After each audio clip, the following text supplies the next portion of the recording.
Hi, നമസ്കാരം. എന്തൊക്കെയുണ്ട് വിശേഷങ്ങൾ? എല്ലാവർക്കും സുഖം തന്നെയല്ലേ? ഞങ്ങളിവിടെ സുഖമായിരിക്കുന്നു. അപ്പോൾ വീണ്ടും ചെറിയ ഇടവേളയ്ക്ക് ശേഷം ഞങ്ങൾ വന്നിട്ടുണ്ട്. അപ്പോൾ ഞാൻ കഴിഞ്ഞ വീഡിയോയിൽ പറഞ്ഞിരുന്നില്ലേ, ഞങ്ങൾ എന്തെങ്കിലും വീഡിയോസൊക്കെ ആയിട്ട് ഇടാൻ കുറച്ച് നേരം വർത്തമാനം പറയുന്ന എൻ്റെ ചൈൽഡ്ഹുഡ് മെമ്മറീസോ അല്ലെങ്കിൽ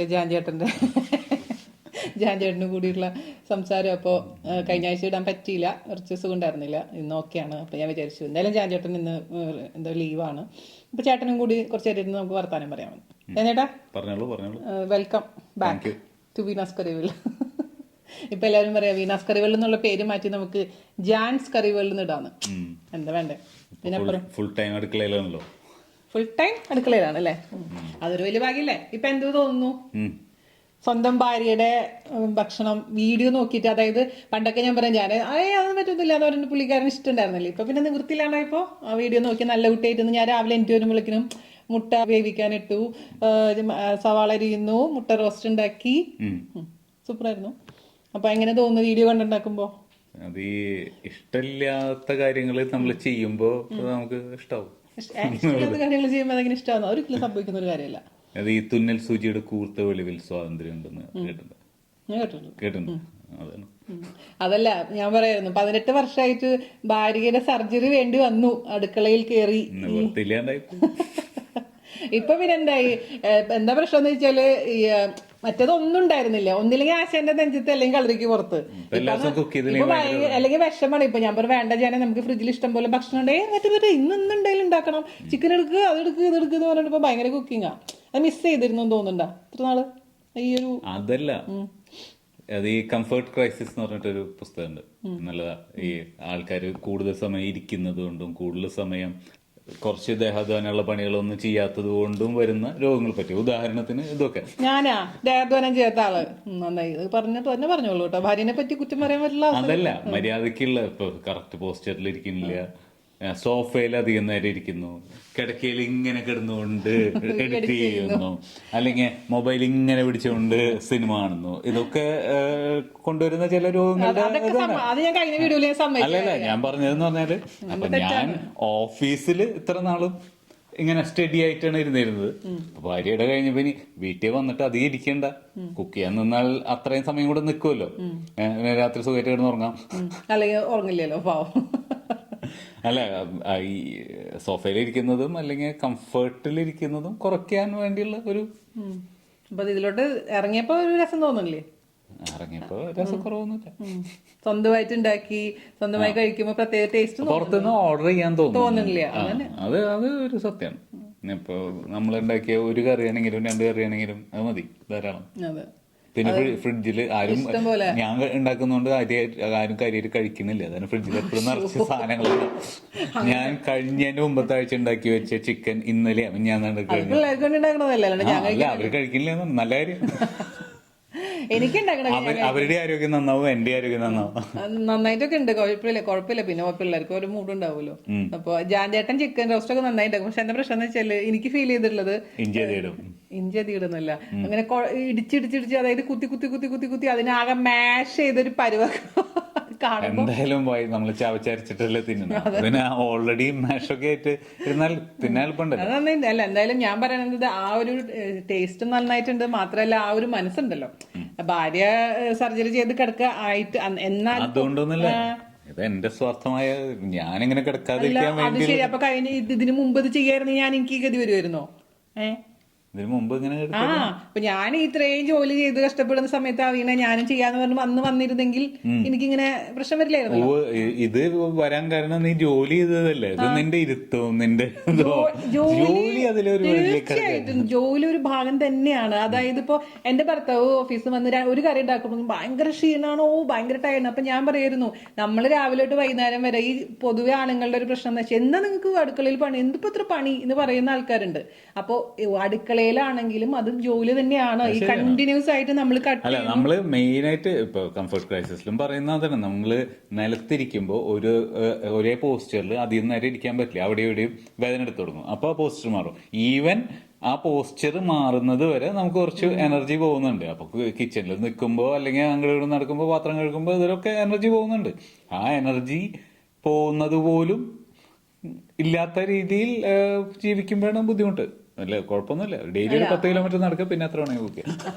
അല്ല ഞാനിപ്പോ 7 കിലോമീറ്റർ ഡെയിലി നടന്നുകൊണ്ടിരുന്ന ഒരാളല്ലേ. അപ്പൊ അല്ല ഞാൻ പറയാം, നമ്മുടെ തെറ്റ്, എന്റെ തെറ്റ് കൊണ്ട് മാത്രം സംഭവിച്ചൊരു കാര്യമാണ്. ഞാൻ അതിൽ ആരെയും തെറ്റ് പറയുന്നില്ല. രസം എന്താന്ന് വെച്ചാൽ ഈ വീട്ടിലോട്ട് മാറുന്നതിന് മുമ്പ് വീണയ്ക്ക് ഈ പ്രശ്നങ്ങളൊക്കെ ചെറുതായിട്ട് വന്നപ്പോഴേ വലിയ സ്ക്രീനിൽ കമ്പ്യൂട്ടറൊക്കെ വാങ്ങിച്ചു കൊടുത്തിട്ടുണ്ടായിരുന്നു, മേശമ ഇരുന്നിട്ട് എഡിറ്റ് ചെയ്യാൻ. അതായത് എത്ര വർഷം മുമ്പ് എന്നിട്ട് അത് ഉപയോഗിക്കാണ്ട് അവൾ ആ ലാപ്ടോപ്പും വെച്ച് ഇങ്ങനെ അതും കിടക്കയിലൊക്കെ ഇങ്ങനെ വിശദമായിരുന്നു. ഇത് മൈക്കാണ്. അതെ, അതുമ്പോ കുത്തി അവിടെ ഇരുന്നോട്ടെ. അല്ല നീ അതുമ്പോ ഡിസ്റ്റർബ്ഡ് ആവും. സാരില്ല, ശീലേക്കും. അപ്പൊ അങ്ങനെ കുത്തിപ്പിടിച്ചൊക്കെ ഇരുന്നിട്ട് അത് സംഭവിക്കുന്ന അതേ ഞാൻ പറഞ്ഞത്. അപ്പൊ നമ്മൾ ശ്രദ്ധിക്കേണ്ട കാര്യം, നമ്മളിപ്പോ ഞാൻ കഴിഞ്ഞ വീഡിയോയിൽ പറയാൻ ഉദ്ദേശിച്ചത് തന്നെയാണ്, നമ്മളുടെ ആ കംഫർട്ട് ലെവല്. അപ്പൊ സിനിമ കാണുമ്പോൾ നമുക്കൊന്ന് ചാരി ഇരുന്ന് ലാവിഷായിട്ട് ഇരുന്ന് ഒന്ന് അതായത് നമ്മൾ ആ സമയത്ത് നമ്മളുടെ ആ ഒരു കംഫർട്ട് സോണിന് വേണ്ടി ചെയ്യുന്ന കാര്യങ്ങളാണ്. പക്ഷെ ഭാവിയില് വല്ലാത്തൊരു അവസ്ഥയിലോട്ട് നമ്മൾ കൊണ്ടെത്തിക്കുക. അപ്പൊ എല്ലാവർക്കും അത് സംഭവിക്കണം എന്നില്ല. പിന്നെ ഞാൻ ഉദ്ദേശിച്ച കാര്യം, എല്ലാവർക്കും സർജറി വേണ്ടി വരില്ല. എന്റെയൊക്കെ അത്രയും എന്താ പറയാ ലാസ്റ്റ് സ്റ്റേജ് എത്തിയോണ്ട് മാത്രം സർജറി ചെയ്ത. അപ്പൊ ആ സ്റ്റേജ് എത്താതിരിക്കാൻ വേണ്ടിയിട്ടാണ് നമ്മൾ നോക്കേണ്ടത്. അപ്പൊ എനിക്ക് വന്നൊരു തെറ്റ് നിങ്ങൾക്ക് വരാതിരിക്കുക. അപ്പൊ മൊബൈലിൽ നോക്കുമ്പോൾ ഇപ്പൊ ജാൻചേട്ടൻ ചെയ്യുന്ന പോലെ താഴെ ഇരുന്ന് തറയിലിരുന്ന് സ്ട്രെയിറ്റ് ആയിട്ട് ഇരിക്കുക, അല്ലെങ്കിൽ ഇപ്പൊ ടേബിളിൽ ചെയറിൽ ഇരിക്കുകയാണെങ്കിലും സ്ട്രെയിറ്റ് ആയിട്ട് ഇരിക്കുക. അതൊക്കെ അല്ല, അത് നമുക്ക് തന്നെ അറിയാം. കംഫേർട്ട് ലെവലിൽ നമ്മൾ ഇരിക്കുമ്പോൾ കുറച്ച് കഴിയുമ്പോൾ കുറേയും കൂടി ക്ഷീണമാവും. നമ്മള് ശരീരത്തിൽ നമ്മളെ തന്നെ ഒന്ന് ഒബ്സർവ് ചെയ്താൽ മതി. അതേസമയം നമ്മൾ സ്റ്റഡി ആയിട്ട് ഇതൊക്കെ ആയിട്ട് ഇരിക്കുമ്പോൾ കുറച്ച് കഴിയുമ്പോൾ കുറച്ചും കൂടെ നമുക്ക് എനർജി വരും. അപ്പൊ നമുക്ക് കുറച്ചും കൂടെ എനർജി വരുന്നത് രാത്രി കിടക്കാൻ പോകുന്നതിന് മുമ്പ് ഒന്ന് ടോൺ ഡൗൺ ചെയ്യണം. അല്ലെങ്കിൽ നമുക്ക് കുറച്ചും കൂടെ എനർജി വരുന്ന രീതിയിൽ ഇപ്പൊ രാവിലെ വളരെ ക്ഷീണമായിട്ട് എണീക്കുന്ന ദിവസവും ഒരു 6 കിലോമീറ്റർ നടത്തും ഇതുകളൊക്കെ കഴിഞ്ഞ് ഈ ബ്രീത്തിങ് എക്സസൈസ് ഒക്കെ കഴിഞ്ഞ് ഓഫീസിൽ ചെന്ന് അങ്ങോട്ട് ഇരിക്കുന്ന കുറച്ചു നേരം പണി ചെയ്ത് കഴിയുമ്പോഴേക്കും നമ്മള് ഊർജ്ജസ്വലനാവുന്നത് നമ്മുടെ പോസ്റ്ററും ഇതൊക്കെ കറക്റ്റ് ആവുന്നതിന്റെയാണ്. അതെ അതെ. പിന്നെ എനിക്ക് ഫീൽ ചെയ്തിട്ടുള്ള കാര്യം, എന്റെ ചെറുപ്പത്തിൽ തൊട്ടിട്ട് ഈ ഹൈറ്റ് ഉണ്ടായിരുന്നത്, എനിക്ക് ഇപ്പൊ ഹൈറ്റിനെ കുറിച്ച് ഹൈറ്റ് കൂടിക്കൊണ്ട് അതല്ല അങ്ങനെയല്ല, ഓപ്പറേഷൻ കഴിഞ്ഞപ്പോ 2 ഇഞ്ച് കൂടി.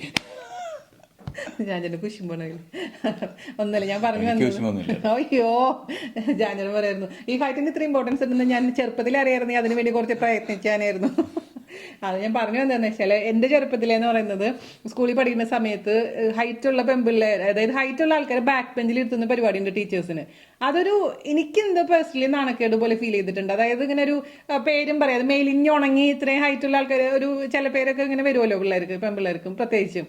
അപ്പോ ഈ ബാക്ക് ബെഞ്ചിൽ ഇരിക്കുമ്പോൾ അപ്പൊ നമ്മൾ ഓട്ടോമാറ്റിക്കലി എന്ത് പറ്റും, ആ നടക്കുന്ന പോസ്ചർ പതുക്കെ അങ്ങോട്ട് കുനിയാൻ തുടങ്ങും. ആൾക്കാർ കളിയാക്കുന്നു, നമുക്ക് ഓട്ടോമാറ്റിക്കലി ആ ചെറുപ്പത്തിൽ തോന്നുന്ന ഫീലിംഗ് ആണ്. അപ്പൊ കുനിഞ്ഞ് നടക്കാനുള്ള ഒരു ടെൻഡൻസി വരുമ്പോൾ തന്നെ ഓട്ടോമാറ്റിക്കലി നമ്മുടെ പോസ്ചർ അവിടെ മാറിപ്പോയി. പിന്നെ കോളേജിൽ ചെന്നതിന് ശേഷമാണ് ഹൈറ്റ് ഇമ്പോർട്ടന്റ് ആണ്, ഹൈറ്റ് ഉള്ളത് നല്ലതാന്നുള്ളൊരു തോട്ട് വന്നത്. അപ്പോഴേക്കിനും കുറച്ച് കുനിവൊക്കെ ഓൾറെഡി വന്നു കഴിഞ്ഞാൽ നടത്തത്തിലും കഴുത്ത് തിരിക്കുന്നതിലും. അപ്പൊ ചില ആൾക്കാർ എന്നോട് പറയാറുണ്ട്, വീഡിയോ കാണുമ്പോൾ തന്നെ അറിയാം ചേച്ചിയുടെ കഴുത്ത് പ്രശ്നം. അത് നമ്മള് വേണമെന്ന് വെച്ചിട്ടല്ല, ഓട്ടോമാറ്റിക്കലി പതുക്കെ ഒരു ദിവസം കൊണ്ട് സംഭവിക്കില്ല, ഗ്രാജുവലി സംഭവിക്കുന്ന ഒരു കാര്യമാണ്. അപ്പൊ നമ്മൾക്കുള്ള ഇൻസെക്യൂരിറ്റി അല്ലെങ്കിൽ ആ കോംപ്ലക്സ് കാരണം നമ്മളിങ്ങനെ പതുക്കെ കുനിഞ്ഞ്, അല്ലെങ്കിൽ ഈ പറഞ്ഞ പോലെ എനിക്ക് ഓർമ്മയില്ല, ഞാൻ കോളേജിൽ പഠിക്കുന്ന സമയത്തും സ്റ്റഡി ലീവ് ഒക്കെ ഉള്ള സമയത്ത് ഞാൻ ഈ വളഞ്ഞു കുത്തിയിട്ടൊക്കെ ഇരുന്ന് പഠിക്കുക. അതായത് ഒരു മര്യാദയ്ക്ക് ഒരു ചാരി എനിക്ക് കംഫർട്ടബിൾ ആയിട്ട് ഇരിക്കണം, സ്ട്രെയിറ്റ് ആയിട്ട് ഇരിക്കാൻ പറ്റില്ല. അപ്പോഴേക്കിനും എവിടെയെങ്കിലും ചാരി, അപ്പൊ പിള്ളേര് കളിയാക്കുന്നത് നീ എന്ത് ഇങ്ങനെ വളഞ്ഞിരിക്കുന്നതെന്ന് പറയും. അപ്പൊ അങ്ങനെയൊക്കെ തന്നെയാണ് നമ്മുടെ മക്കൾക്ക് കിട്ടിയിരുന്നത്. ഒക്കെ വളഞ്ഞു കുത്തി ഒരു നേരെ ഇരിക്കണ ഒരാളെ ഞാൻ വീട്ടിൽ കണ്ടിട്ടില്ല. എന്റെ ഭർത്താവുണ്ടല്ലോ, ഞാൻ വീട്ടിലിരിക്കാറില്ലല്ലോ. വീട്ടിലിരിക്കണം അല്ലേ. അപ്പോൾ മാക്സിമം നിങ്ങൾ അത് പോസ്റ്റർ നോക്കുക. പിന്നെ ചെറിയ നമുക്ക് എന്തെങ്കിലും അസുഖങ്ങൾ അല്ലെങ്കിൽ നമ്മുടെ ജാൻചേട്ടൻ എപ്പോഴും പറയുന്നൊരു കാര്യമാണ്, നമ്മുടെ ശരീരം നമുക്ക് സിംറ്റംസ് കാണിച്ചു തരും. അപ്പൊ നമ്മളുടെ അല്ലേ ജാൻചേട്ടാ, എന്താണ് പറയൂ. അത് നമ്മള് ശരീരം അല്ല, അത് ശരീരമാണെങ്കിലും മനസ്സാണെങ്കിലും ഒക്കെ നമ്മൾ അതിനെ ശ്രദ്ധിച്ചുകൊണ്ടിരുന്നാൽ അത് നമ്മളോട് സംസാരിക്കും. ചേട്ടനടുത്ത് മനസ്സെന്തിപ്പോ സംസാരിച്ചോണ്ടിരിക്കുന്നു, ഇപ്പൊ വലിയ അല്ലൊന്നും ഇല്ല, സുഖമായിട്ട് ജീവിക്കുന്നുണ്ട്. അത് ഇമ്പോർട്ടന്റ് കാര്യങ്ങൾ പറയും. എപ്പൊ തൊട്ടതിന് സുഖം, സന്തോഷം. പ്രത്യേകിച്ച് നിന്റെ കഴുത്തിന് ഈ ബുദ്ധിമുട്ടാന്ന് ഞാൻ ഭയങ്കര ഹാപ്പി. അല്ലല്ല, വേറെ ചില ഘടകങ്ങളുണ്ട് കേട്ടോ. ഇപ്പൊ വീണയുടെ കഴുത്തിന് ഇത് ഓപ്പറേഷൻ എന്ന് പറയുന്നതിന് ഏകദേശം 2 ആഴ്ച മുമ്പാണ് ഞാൻ വളരെ വർഷങ്ങൾക്ക് ശേഷം ഒരു നോവൽ വായിക്കാൻ തുടങ്ങി. നോവൽ എന്ന് പറഞ്ഞാൽ അങ്ങനെയുള്ള ഒരുപാട് നാളായിട്ട് നോൺ ഫിക്ഷൻ മാത്രം വായിച്ചിരുന്നല്ലോ. അപ്പോഴാണ് ഈ എബ്രഹാം വർഗീസിന്റെ കട്ടിംഗ് സ്റ്റോണിന് മുമ്പുള്ളത് ഏതായിരുന്നു, ചേട്ടന് കൊടുത്ത പുസ്തകം. അത് വായിക്കാൻ തുടങ്ങി. അപ്പൊ പറഞ്ഞു വന്ന പുസ്തകത്തിന്റെ കാര്യത്തിലല്ല, ഈ ഇൻഫർമേഷനിൽ നിന്ന് ഈ നോവലുകളിലേക്ക് ഇല്ല നന്നായിട്ട് എഴുതിയിട്ടുള്ള ലിറ്ററേച്ചർ വർക്ക്സിലേക്ക് മാറിയപ്പോൾ പെട്ടെന്ന് എനിക്ക് വളരെ വർഷങ്ങൾക്ക് മുമ്പ് ഇതുപോലെ വാൾട്ട് വിറ്റ്മാന്റെ കഥകൾ വായിച്ചപ്പോൾ പെട്ടെന്നൊരു നമ്മൾ വളരെ ഫാസ്റ്റായിട്ട് മൂവ് ചെയ്തുകൊണ്ടിരിക്കുന്ന ഒരു ജീവിതത്തിൽ നിന്ന് പെട്ടെന്ന് സ്ലോ ഡൗൺ, വേറൊരു ലോകത്തിലേക്ക് നമ്മളത് കൊണ്ടുപോകുന്നു, വേറൊരു രീതിയിലുള്ള ഒരു സന്തോഷം തരുന്നു. അപ്പോൾ ആ വായനയുടെ ഒരു രസം എന്താ വെച്ചാൽ, നമ്മൾ കുക്ക് ചെയ്തുകൊണ്ടിരിക്കുന്നതിനിടയിൽ 5 മിനിറ്റ് ഈ തക്കാളി വാടാൻ വേണ്ടി മൂടി വെച്ചിട്ട് അപ്പോഴും പുസ്തകം തുറന്നിരുന്ന് കുറച്ച് നേരം വായിക്കും, അല്ലെങ്കിൽ ടോയ്ലറ്റിൽ പോകുമ്പോൾ വായിക്കും. അങ്ങനെയുള്ള ഒരു വായന ഉണ്ടല്ലോ നമുക്ക്. അതിലേക്ക് 2 ഗുണങ്ങളാണ്. ഒന്ന്, മൊബൈലിൽ നിന്ന് നമ്മൾ അത്രയും നേരം വിട്ടു നിൽക്കുന്നു. 2, പല ലോകങ്ങളിലൂടെ നമ്മൾ ഒരേ സമയം ജീവിക്കണം. നമ്മുടെ ജീവിതത്തിനൊപ്പം വേറെ കുറച്ചു പേരുടെ ജീവിതത്തിൽ കൂടിയും വളരെ ഇൻവോൾവ് ആയിട്ട് ആ ഭാഷയുടെയും ഇതിൻ്റെയൊക്കെ ഒരു ലോകത്തില്. അപ്പോൾ അത് കൊണ്ടുവരുന്ന ഒരു ഇന്റേണൽ ആയിട്ടുള്ള ഒരു സന്തോഷമുണ്ട്. ആ സന്തോഷം മറ്റു പലതിലും പ്രതിഫലിക്കുന്നതാണ്. നമുക്ക് എന്തെങ്കിലുമൊക്കെ കാര്യം നമുക്ക് വേറൊരാളും ഡിപ്പെൻഡ് ചെയ്യാതെ നമുക്ക് ഹാപ്പി ആവാൻ സാധിക്കുമ്പോൾ അതൊരു പുസ്തകത്തിനെ ഡിപ്പെൻഡ് ചെയ്യുന്നുണ്ട്. ബട്ട് സ്റ്റിൽ അതൊരു പുസ്തകം കഴിഞ്ഞാൽ മറ്റൊരു പുസ്തകം കണ്ടെത്താൻ അത്ര ബുദ്ധിമുട്ടുള്ളൂ. ഹാപ്പി ആവാൻ സാധിക്കുമ്പോൾ നമ്മുടെ ജീവിതത്തിൽ ഇപ്പോൾ കുക്ക് ചെയ്യുന്നതിനാണെങ്കിലും അല്ലെങ്കിൽ ബാക്കി കാര്യങ്ങളിലാണെങ്കിലും ജോലിയിലാണെങ്കിലും ഒക്കെ അതൊരു പ്രതിഫലിക്കും. പിന്നെ മാത്രമല്ല, കുറച്ചും കൂടെ പല ജീവിതങ്ങളിലൂടെ ഇപ്പോൾ സിനിമ നടന്മാർക്കൊക്കെ ഞാൻ ആലോചിക്കാറുണ്ട്, അവർക്ക് ഒരുപാട് ജീവിതങ്ങളിൽ ഒരേ സമയം ജീവിക്കുന്ന ആൾക്കാർ. അതുപോലെ നമുക്കും കുറച്ചൊക്കെ വേറെ വേറെ ജീവിതങ്ങളിലൂടെ അത് സിനിമ കാണുമ്പോൾ ഉള്ള ഒരു ഫീലല്ല, ഒരു കുറേ കൂടെ ഡീപ്പാണ്. ബുക്ക് വായിക്കുമ്പോൾ ഓരോരുത്തർ വായിക്കുന്ന ബുക്കിലും ഓരോരുത്തർ ക്രിയേറ്റ് ചെയ്യുന്ന ലോകം നമ്മളാണ് നമ്മുടെ വിഷയം വ്യത്യാസമാണ്. ഇപ്പൊ ജാൻ ചേട്ടൻ വായിക്കുമ്പോൾ ജാൻ ചേട്ടന്റെ മനസ്സിലുള്ള ലോകമായിരിക്കില്ല ഞാൻ വായിക്കുമ്പോൾ ഞാൻ ക്രിയേറ്റ് ചെയ്യുന്നത്. അതൊരു ഡിഫറെന്റ് ഫീൽ തന്നെയാണ്. അപ്പോൾ പിന്നെ ഞാൻ പറഞ്ഞു എന്ന് വെച്ചാല്, സർജറി ഒരുപാട് പേര് പറഞ്ഞിരുന്നു ജാൻ ചേട്ടൻ എങ്ങനെയാണ് അത് ഫേസ് ചെയ്തത്, വീണയുടെ സർജറിയുടെ സമയത്ത് ടെൻഷൻ ഉണ്ടായിരുന്നു. അതെ, വീണയുടെ സർജറിയുടെ സമയത്ത് സുഖമായിട്ട് ഞാൻ വീണോട് പോയി കുറച്ചു നേരം പുസ്തകം വായിക്കാം, അല്ലെങ്കിൽ നടക്കാൻ പോകും, അല്ലെങ്കിൽ ഞാൻ സിനിമയിലും അല്ലെങ്കിൽ എന്റെ കുറച്ച് പല ജീവിതങ്ങൾ കാണുമ്പോൾ ഈ ഭാര്യനെ മാത്രമല്ല ആരെങ്കിലും സർജറിക്ക് കൊണ്ടുപോകും, അല്ലെങ്കിൽ അങ്ങനെ അസുഖമായിട്ട് കിടക്കുമ്പോൾ ഉള്ള ഭർത്താക്കന്മാരുടെ ചേഷ്ടകളും അല്ലെങ്കിൽ ഭർത്താക്കന്മാരുടെ ഒരു വിഷമൊക്കെ ഇമോഷണൽ ഫേസ് നമ്മൾ കണ്ടിട്ടുള്ളതാ.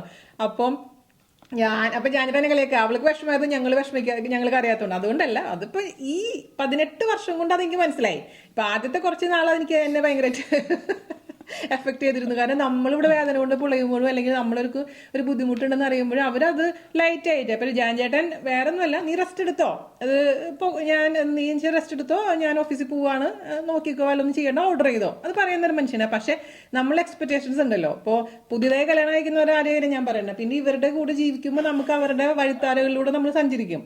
അപ്പൊ നമ്മളൊക്കെ കുറെയൊക്കെ തോണ്ടാവും. അത് ഞാൻ പഴയ വീഡിയോയിൽ പറഞ്ഞ പോലെ 5 വർഷം എടുത്തു എനിക്ക് ഈ മനുഷ്യനും എന്നെയായിട്ടും ഒന്ന് മൊത്തം മനസ്സിലാക്കിയെടുക്കാൻ. അപ്പോ ഇപ്പൊ സർജറിക്ക് പോയപ്പോ ഞാൻ ഈ സത്യം ജാൻ ജോഷി ഇപ്പൊ ജാൻ പറഞ്ഞ പോലെ ജാൻ വിഷമിക്കുമോ അങ്ങനെയൊന്നുമല്ല, എനിക്ക് കൺസെപ്റ്റേ ഇല്ല. അത് ഓക്കെ, ഉള്ളിന്റെ ഉള്ളിലൊക്കെ എന്തെങ്കിലുമൊക്കെ ഒരു നോക്കുണ്ടാവും, ഇല്ലാന്നൊന്നും ഞാൻ പറയണില്ല, പക്ഷെ അത് കാണിക്കില്ല.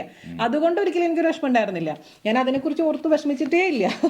ഇവിടെ ക്ലാരിഫൈ ചെയ്യാൻ ആഗ്രഹിക്കുന്ന ഒരു കാര്യമാണ്.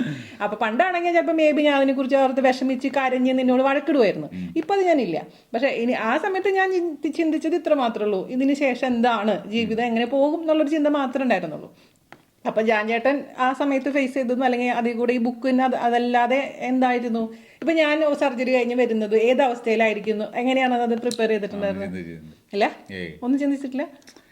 എനിക്കുള്ള ഒരു ഭാഗ്യം ഞാൻ മനസ്സിലാക്കിയിട്ടുള്ളതെന്ന് പറഞ്ഞാൽ ഭാവന വളരെ കുറവാണ്. മസാജ് ചെയ്യാൻ ഭാവന വളർത്താൻ മസാജ് ആവശ്യമില്ലാതെ ചിന്തിക്കുന്ന പരിപാടിയില്ല. ആ സമയം വീണെടുക്ക സർജറിക്ക് കയറ്റി 6 മണിക്കൂറുണ്ട്, കുറച്ചാനൊക്കെ അവിടെ ഇരുന്നു, വെയിലൊക്കെ മാറി നടക്കാൻ പോവാം. നടന്നു വരുമ്പോഴേക്കും കോള് വന്നു തോന്നുന്നു, എന്തോ എന്തിനാ അല്ല അന്നല്ല പിറ്റേ ദിവസം രാവിലെയാണ് നീ വിളിച്ചത്, ബ്രഷും പേസ്റ്റും ഒക്കെ എടുത്തുകൊണ്ട്. അപ്പൊ രാവിലെ ആണെങ്കിലും റൂമിലേക്ക് കൊണ്ടുവരുന്നതിന് മുമ്പ് ഞാൻ രാവിലെ എനിക്ക് നടത്തു. അല്ലാതെ ഇത് എന്ത് സംഭവിക്കും എന്നോർത്ത് ബുദ്ധിമുട്ടി വിഷമിക്കാനോ അല്ലെങ്കിൽ അതോർത്ത് വിഷമിക്കുന്ന പരിപാടി കുറവാണ്. സംഭവിക്കുമ്പോൾ നേരിടാൻ സജ്ജമായിരിക്കുക എന്നുള്ളത് മാത്രമാണ്. അപ്പൊ അതിനെന്ത് വേണം, നന്നായിട്ട് എന്താ പറയാ, റെസ്റ്റ് എടുക്കേണ്ട സമയത്ത് ഉറങ്ങണം, നടക്കേണ്ട സമയത്ത് നടക്കണം, ആരോഗ്യം വേണം, ഇതിനൊക്കെ ഫൈനാൻസ് ചെയ്യാൻ ജോലി വേണം. വളരെ പ്രാക്ടിക്കലായിട്ടുള്ള, അല്ലെങ്കിൽ ആ സമയത്ത് അത് അവർക്ക് പേ ചെയ്യാൻ പാകത്തിനുള്ള ഫ്ലൂയിഡ് ആയിട്ടുള്ള, ലിക്വിഡ് ആയിട്ടുള്ള ക്യാഷ് വേണം. അപ്പൊ ഇങ്ങനെയുള്ള കാര്യങ്ങൾ എല്ലാം ഉണ്ടാക്കി കഴിഞ്ഞാൽ പിന്നെ നമുക്ക് ടെൻഷൻ ഇല്ല. അത് ഭാഗ്യം കൊണ്ട്, ഈശ്വരാധീനം കൊണ്ട് ആ വകതകളിലൊന്നും യാതൊരു ബുദ്ധിമുട്ടും ഇല്ലാത്ത രീതിയിൽ. അപ്പൊ ഞാൻ വീണോട് പറഞ്ഞു, എത്ര പേർക്ക് ഒരു ഹോസ്പിറ്റലിൽ കയറുമ്പോൾ ഇതിനെ കുറിച്ചൊക്കെ ആലോചിക്കണം. നമുക്ക് അതിനെ കുറിച്ചൊന്നും ആലോചിക്കേണ്ടി വന്നില്ലല്ലോ. സോ വറി ചെയ്യാൻ നമ്മളെ സംബന്ധിച്ച് ഒന്നുമില്ല. പിന്നെ നമുക്ക് ഏറ്റവും വിശ്വാസമുള്ള ഡോക്ടർ ഓപ്പറേറ്റ് ചെയ്യുന്നു, അതിൽ ചെറിയ ചെറിയ കോംപ്ലിക്കേഷൻസ് ഉണ്ടാകാം എന്ന് പറയുന്നു. നമ്മൾ മാനേജ് ചെയ്യാവുന്ന രീതിയിലുള്ള കോംപ്ലിക്കേഷൻസ് ആണെന്ന് നമുക്കും തോന്നുന്നു, അവർക്കും തോന്നുന്നെങ്കിൽ let's face it, take it on. ചെറുപ്പമല്ലേ. ഇപ്പോൾ 50 വയസ്സുള്ള ഒരാള് ഓപ്പറേറ്റ് ചെയ്യാൻ കയറ്റുന്ന പോലെയല്ലല്ലോ 45 അല്ലേ, 45 വയസ്സുള്ള 45 ആയിട്ടില്ലാത്ത ആളെ കയറ്റുന്നത്. അപ്പോൾ ഇതൊക്കെ ആണ് എൻ്റെ മനസ്സിലൂടെ. ഇത് ചിന്തിക്കാൻ അധികം സമയമൊന്നും വേണ്ട, വളരെ പെട്ടെന്ന് ചിന്തകളൊക്കെ ആയിരിക്കും. അല്ലാതെ പിന്നെ എന്താ പറയാ, ചിലർക്ക് ഇരുന്ന് കരഞ്ഞ് വലിയ ഇതൊക്കെ. നീ തന്നെ കരഞ്ഞിട്ടല്ലേ? എന്റെ ജീവന് വെച്ചിട്ടുള്ള കളിയല്ലേ. അല്ല, എനിക്ക് മരിക്കാൻ പേടിയില്ല. അപ്പൊ മരിക്കാൻ പ്രശ്നമില്ല. മരണമല്ല എന്റെ മുന്നിൽ വന്നിട്ടുണ്ടായിരുന്ന പ്രശ്നം. ഇതിന് എന്തെങ്കിലും ബൈ മിസ്റ്റേക്ക് അല്ലെങ്കിൽ എന്തെങ്കിലും സംഭവിച്ചു ഇവര് സുഖമായിട്ട് ജീവിക്കല്ലോ എന്ന് ഓർത്ത്. അതേപോലെ മരിച്ച ഞാൻ പറയുന്നത് എനിക്ക് വേണ്ടി ആരും എന്റെ വേറൊരാളുടെ ജീവിതം മാറ്റി വെക്കണ്ട, നിങ്ങൾ ഹാപ്പി ആയിരിക്കാൻ തന്നെ ഞാൻ പറയുന്നുള്ളൂ. പക്ഷെ എനിക്ക് എന്തെങ്കിലും സംഭവിച്ച് എനിക്ക് ബെഡ് തന്നെ ആവുക, അല്ലെങ്കിൽ സൗണ്ട് പോവുക, അല്ലെങ്കിൽ എന്തെങ്കിലും രീതിയിൽ മാറ്റം വന്ന ഞാൻ എങ്ങനെ ഫേസ് ചെയ്യും എന്നുള്ളതായിരുന്നു എന്റെ ചിന്ത. വേറെ ഒന്നും കിട്ടിയില്ല അവൾക്ക്, സൗണ്ട് പിന്നെ എന്താ സൗണ്ടിന് ഇമ്പോർട്ടൻസ് ഇല്ലേ ലൈഫിൽ? വേണമെങ്കിൽ വീഡിയോ ഓൺ ചെയ്ത് വെച്ചാൽ അവനെ സൗണ്ട് കേൾക്കാലോ. അതുപോലും ഇല്ലാത്ത എത്രയോ ആൾക്കാരുണ്ട്. ഞാൻ പറഞ്ഞില്ലേ, ഞാൻ അതാണ് ക്ലാരിഫൈ ചെയ്യാം. അപ്പൊ പലരും പറഞ്ഞു നിങ്ങൾ എത്ര ഭാഗ്യവതിയാണ്, നിങ്ങൾ ഇതിനേക്കാളും വേഴ്സ്റ്റ് ആയിട്ട് അനുഭവിക്കുന്ന ആൾക്കാരുണ്ട്. സത്യമാണ്, തീർച്ചയാണ്. അതിനൊന്നും ഒരു ബുദ്ധിമുട്ടില്ല. ഞാനത് മനസ്സിലാക്കുന്നു. ഞാൻ അതിനനുസരിച്ച് തന്നെയാണ് നമ്മൾ ജീവിക്കുന്നതൊക്കെ. പക്ഷെ സ്വന്തം കാര്യം വരുമ്പോൾ ചെറിയ സ്വാർത്ഥത എവിടെയും കാണും. അപ്പൊ നമുക്ക് വേദന വരുമ്പോൾ പേടി എന്ന് പറഞ്ഞ സാധനം ഉണ്ടല്ലോ, അത് ഇപ്പൊ ജാൻചേട്ടന്റെ കേസിൽ ഞാൻ പറയട്ടെ, ഇതുവരെ ടച്ച് വിട്ട് പോവാതിരിക്കട്ടെ, ഒരു തിയേറ്ററിലോ അത് ഞാൻ ആഗ്രഹിക്കുന്നു. ഇപ്പൊ എനിക്കാണ് ഓപ്പറേഷൻ എങ്കിൽ എനിക്ക് സമ്മതിക്കില്ല എന്ന് പേടിയും, ചിലപ്പോ രാത്രി ഉറക്കുണ്ടാവില്ല, അല്ലെങ്കിൽ മൂത്രമൊഴിക്കാൻ, അല്ലെങ്കിൽ അതൊക്കെ ഉണ്ടാവും.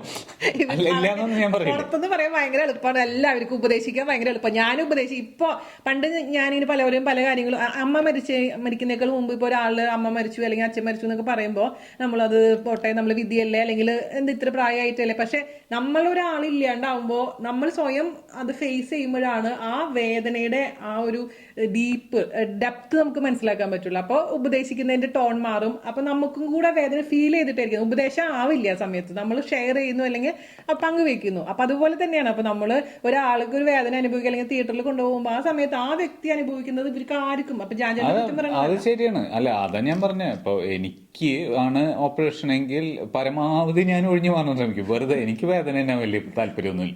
അതാണ്. അപ്പൊ അതേപോലെ ചേട്ടനാണെങ്കിലും നമ്മുടെ മക്കൾക്കാണെങ്കിലും വന്നു വെച്ചാൽ അമ്മമാരുടെ മനസ്സ് അല്ലെങ്കിൽ ഭാര്യയുടെ മനസ്സ് ഡിഫറെന്റ് ആയിരിക്കും.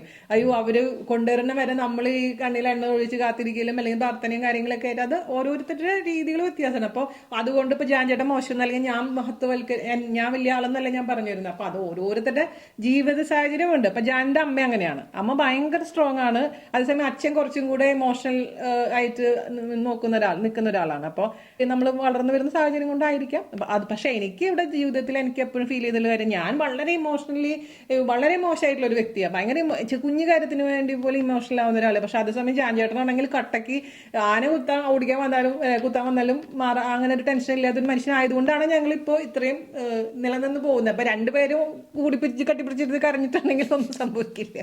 അതേസമയം രണ്ടുപേരും ഭയങ്കര സ്ട്രോങ് ആണെന്നിരുന്നിട്ടും കാര്യമില്ല. പരസ്പര പൂരകങ്ങളായിട്ട് ഇരിക്കുക തന്നെയാണ് അതിൽ വഴിയുള്ളൂ. അല്ലേ? ഒരു കുഴപ്പമില്ല. ഞങ്ങൾക്കൊരു അക്രി പറ്റി. അക്രി എന്താണെന്ന് അറിയില്ല. ഞങ്ങള് ഇതിങ്ങനെ വർത്താനം പറഞ്ഞു ക്യാമറ ഓഫ് ആയത് മാത്രമല്ല ക്യാമറ ഓഫ് ആവണേക്കാൾ മുമ്പ് എന്ത് സംഭവിച്ചെന്ന് വെച്ചാൽ ഞങ്ങൾ സാധാരണ രീതിയിൽ മൈക്ക് ഉപയോഗിക്കാത്ത ആൾക്കാരാണ്. അപ്പൊ ഞാൻ ചേട്ടനോട് പറഞ്ഞു മൈക്കില്ല, നമ്മള് ഞാൻ ഇച്ചിരി ഉറക്കെ സംസാരിക്കണം, എന്റെ ശബ്ദം ചിവിടിന്റെ ശബ്ദം പോലെയാ, എത്ര പതുക്കെ പറഞ്ഞാലും ഭയങ്കരമായിട്ട് കേൾക്കും. അപ്പൊ ഞാൻ ചേട്ടൻ ചിലപ്പോൾ പതുക്കെ പറയുമ്പോ അപ്പൊ ഞാൻ പറഞ്ഞു അന്നാ പിന്നെ നമുക്ക് മൈക്ക് എടുത്തിട്ടില്ലാന്ന് പറഞ്ഞാൽ മൈക്കൊക്കെ കൂടെ വെച്ച് മൈക്ക് ഓഫ് ആയി പോയിണ്ടായിരുന്നു, അത് അറിഞ്ഞില്ല. അപ്പൊ 20 മിനിറ്റ് ഞങ്ങൾ സംസാരിച്ചത് ഒന്നും വന്നില്ല എന്താ സൗണ്ട് വന്നില്ല. 20 മിനിറ്റ് വന്നു, 20 മിനിറ്റ് കിട്ടി നമുക്ക് വീഡിയോ, പിന്നെ ബാക്കി 20 മിനിറ്റ് കിട്ടിയില്ല. അത്രയല്ലോ 20 മിനിറ്റ്. അത് കുഴപ്പമില്ല, പക്ഷെ കാര്യത്തിൽ നോക്കി കാണുന്നതാണ്. 20 മിനിറ്റ് വന്നില്ല എന്നോട് പറഞ്ഞുള്ളൂ, 20 മിനിറ്റ് കിട്ടിയെന്ന് പറയാൻ മതി. അതല്ല, അതെന്താ വെച്ചാല് ഞങ്ങള് ഇപ്പൊ സ്ക്രിപ്റ്റഡ് അല്ലല്ലോ, നമ്മളിങ്ങനെ ചുമ്മാ വർത്താനം പറഞ്ഞു പോണം. അപ്പൊ ഒന്ന് കഴിഞ്ഞ് ഒരു കാര്യത്തിൽ നോക്കി കാണുന്നത് സമ്മതിച്ചു. അത് ഞാൻ തീർച്ചയായിട്ടും താങ്കളുടെ യോജിക്കുന്നു. അതൊക്കെ പറ്റൂ. ഞാൻ എതിർത്ത് പറഞ്ഞില്ലല്ലോ. ഓക്കെ, കീപ്പിറ്റോ. അപ്പൊ പറഞ്ഞു വന്ന വെച്ചാൽ ഞങ്ങള് സംസാരിച്ച 20 മിനിറ്റ് എന്താ ആ ഫ്ലോ പോയി, എങ്ങനെയൊക്കെയോ സംസാരിച്ചു. ഫ്ലോ അല്ലേ പോയുള്ളൂ. രാവിലെ തന്നെ ഇറങ്ങി തിരിച്ചിരിക്കല്ലേ ഉരുളക്കുപ്പേര് തരാൻ വേണ്ടിട്ട്. പറഞ്ഞു എന്തായിരുന്നു നേരത്തെ പറഞ്ഞോണ്ടിരുന്നത്? ഡീനയുടെ സർജറിക്ക് മുൻപും ഡീനയുടെ സർജറിക്ക് ശേഷവും, അതാണ് ഇപ്പൊ ഞങ്ങളെ വീട്ടിൽ നടക്കുന്ന ഒരു സംഭവം. സർജറിക്ക് ശേഷം പിള്ളേര് അച്ഛൻ കുക്ക് ചെയ്ത് കഴിക്കുന്നു, നാട്ടുകാർ മുഴുവൻ ഭക്ഷണം ഉണ്ടാക്കി വീട്ടിൽ കൊണ്ടുവന്ന് വെക്കുന്നു, പിന്നെ നാട്ടുകാരുടെയും വീട്ടുകാരുടെയും സുഹൃത്തുക്കളുടെ സ്നേഹം അനുഭവിക്കാനുള്ള ഭാഗ്യം ഉണ്ടാവുന്നു. അതൊരു വലിയ കാര്യം കേട്ടോ, ബ്ലെസ്ഡ് ആണ് ആ കാര്യത്തില്. പിന്നെ വീട്ടിൽ വന്നു കഴിഞ്ഞാൽ കുറച്ചും കൂടെ ചേട്ടൻ സന്തോഷവാനായി കാണപ്പെടുന്നു. അതിന്റെ റീസൺ എന്താന്ന് ചോദിക്കൂ. നമ്മൾ സ്വതവേ ഹാപ്പി അല്ല, വേറെ റീസൺ എന്നോട് കഴിഞ്ഞ ദിവസം പറഞ്ഞല്ലോ, ഇപ്പൊ ഭയങ്കര സമാധാനാണ്, എന്താണ് സന്തോഷമാണ്. അപ്പൊ നമ്മൾ എന്താ കാര്യം, ഇപ്പൊ ഞാൻ തോണ്ടലും പിടിക്കലും ഇല്ലാന്ന്, ഞാൻ എന്താ എന്റെ സ്വഭാവം അനുസരിച്ച് ഞാൻ ഇങ്ങനെ വെറുതെ ഇരിക്കുന്ന ഒരാളല്ല. ഭയങ്കര ഹൈപ്പർ ആക്റ്റീവ് എന്നല്ല ഞാൻ പറയുന്നത്, നല്ല രസമുള്ള. അപ്പം ഞാൻ എപ്പോഴും ഇങ്ങനെ ജാൻചേട്ടൻ ഇങ്ങനെ തോണ്ടി പിടിച്ച് ഇങ്ങനെ എന്തെങ്കിലുമൊക്കെ പറഞ്ഞിട്ടിരിക്കും. അപ്പൊ വഴക്കിട്ട് കഴിഞ്ഞാലും എന്റെ ഒരു കൺസെപ്റ്റ് എന്ന് പറഞ്ഞു കഴിഞ്ഞാൽ ഒരു അധികം സമയം നീണ്ടു പോകാൻ ഞാൻ ഇഷ്ടപ്പെടുന്നില്ല. അത് നമ്മുടെ ചെറുപ്പത്തിൽ കണ്ടുവളർന്ന പല സാഹചര്യങ്ങൾ കൊണ്ടായിരിക്കണം. അപ്പൊ അന്നത്തെ ദിവസം തന്നെ സോൾവ് ചെയ്യാൻ പറ്റിയ വളരെ നല്ല കാര്യം. അത് ഇപ്പഴത്തെ കാര്യമല്ല, ഇപ്പൊ ടച്ച് കൂടാതൊന്നുമില്ല. അപ്പൊ ഞാൻ പറഞ്ഞു വന്നപ്പോ ഞാൻ എന്താ വെച്ചാൽ എപ്പോഴും ഞാൻ ഓഫീസിൽ നിന്ന് കഴിഞ്ഞാൽ ഇങ്ങനെ പുറകെ നടന്ന് അവിടെ തോണ്ടി ഇവിടെ തോണ്ടി ഇങ്ങനെ പിടിച്ച് ഇങ്ങനെ മനുഷ്യത്തിയാണ്. അപ്പൊ എന്നോട് പറയും നിനക്ക് 44 വയസ്സ്, എനിക്ക് 46 വയസ്സായി, നിനക്ക് ഇപ്പോഴും കുട്ടികളെ മതിയായിട്ടില്ലേന്ന് ചോദിക്കും. അപ്പൊ ഞാൻ പറയും നമ്മള് എന്റെ ഒരു രീതി അനുസരിച്ച് ഞാൻ എത്ര വയസ്സായാലും അറിയില്ല ഇനി ഭാവിയിൽ എന്താ സംഭവിക്കുന്നത്, പക്ഷെ ഇതുവരെ നമ്മളുടെ മനസ്സെപ്പോഴും യങ്ങാക്കി വെക്കാനാണ് ഞാൻ ആഗ്രഹിക്കുന്നത്. ചേട്ടനാണെങ്കിൽ അതേസമയം എന്താണ് ചേട്ടാ 46 വയസ്സാണെങ്കിൽ ഇപ്പോഴും 60 വയസ്സായി എന്നുള്ളതാണ് പുള്ളിയുടെ ഒരു കൺസെപ്റ്റ്. അപ്പൊ ഞങ്ങൾ രണ്ടുപേരും ആ കാര്യത്തിൽ ഭയങ്കര വിരോധാഭാസമായിട്ട് തോന്നുന്ന സംഭവങ്ങളിലൊക്കെ മനസ്സ് മാത്രമേ എനിക്കും അതെ. അതായത് എല്ലാവരും ചോദിക്കുന്ന ഒരു ചോദ്യമാണ് മീശ എന്താ ചേട്ടൻ കറുപ്പിക്കാന്ന്. അപ്പൊ അത് ഞാൻ പറഞ്ഞു ചേട്ടൻ അത് ഓരോരുത്തരുടെ പേഴ്സണൽ ഇഷ്ടങ്ങളാണ്. നമ്മളതില് ഭാര്യ എന്ന് വെച്ചിട്ട് ഭർത്താവിനോട് എപ്പോഴും ഇത് ചെയ്യാനെന്ന് ഞാൻ പറയാറില്ല. ചേട്ടനും ഞാൻ തിരിച്ചുമാണ് എന്റെ അടുത്തും പറയാറില്ല. അപ്പൊ അതിനുള്ള ഫ്രീഡം നമ്മളവിടെ കൊടുത്തിട്ടുണ്ട്. അപ്പൊ ചേട്ടൻ എന്നും മീശ കറുപ്പിക്കണം എന്ന് തോന്നുന്നു, അദ്ദേഹം സമയത്ത് കറുപ്പിക്കട്ടെ. അതേസമയം നമ്മുടെ അച്ഛനാണെങ്കിൽ എന്റെ അച്ഛന് 82 വയസ്സ് കഴിഞ്ഞു, ഞാൻ ചേട്ടന്റെ അച്ഛന് ഇപ്പൊ 80 വയസ്സാണ്. അപ്പൊ രണ്ടുപേരും ഇപ്പോഴും യങ്ങായി കറുപ്പിച്ചും ഒക്കെ നടക്കുന്നത് അത് അവരുടെ ഇഷ്ടങ്ങളാണ്, അത് ഓരോരുത്തരുടെ ചോയ്സ് ആണത്. നമ്മൾ അതിൽ ഇടപെട്ടിട്ട് കാര്യമില്ല. അപ്പൊ ഞാൻ പറഞ്ഞു വന്നു വെച്ചാൽ ഇപ്പൊ ഈ സർജറിക്ക് ശേഷം എനിക്ക് അധികം കഴുത്ത് തിരിക്കാനോ കുറച്ച് ബുദ്ധിമുട്ടുകൾ ഉള്ളത് കൊണ്ട് പുള്ളി ഇങ്ങനെ രക്ഷപ്പെട്ടുകൊണ്ടിരിക്കുക. അപ്പൊ ഇന്ന് ഞാൻ കുറച്ച് ആക്റ്റീവ് ആയിട്ടുണ്ട്, കുറച്ച് ഞോണ്ടലും പിടിക്കലൊക്കെ തുടങ്ങിയപ്പോ പറഞ്ഞു എന്തിനാണ് അങ്ങനെ ചെയ്യുന്നത്. ഞാൻ പറയും കണ്ണുള്ളപ്പോ കണ്ണിന്റെ വില അറിയില്ല, ഞാനിങ്ങനെ ഇല്ലാണ്ടാവുക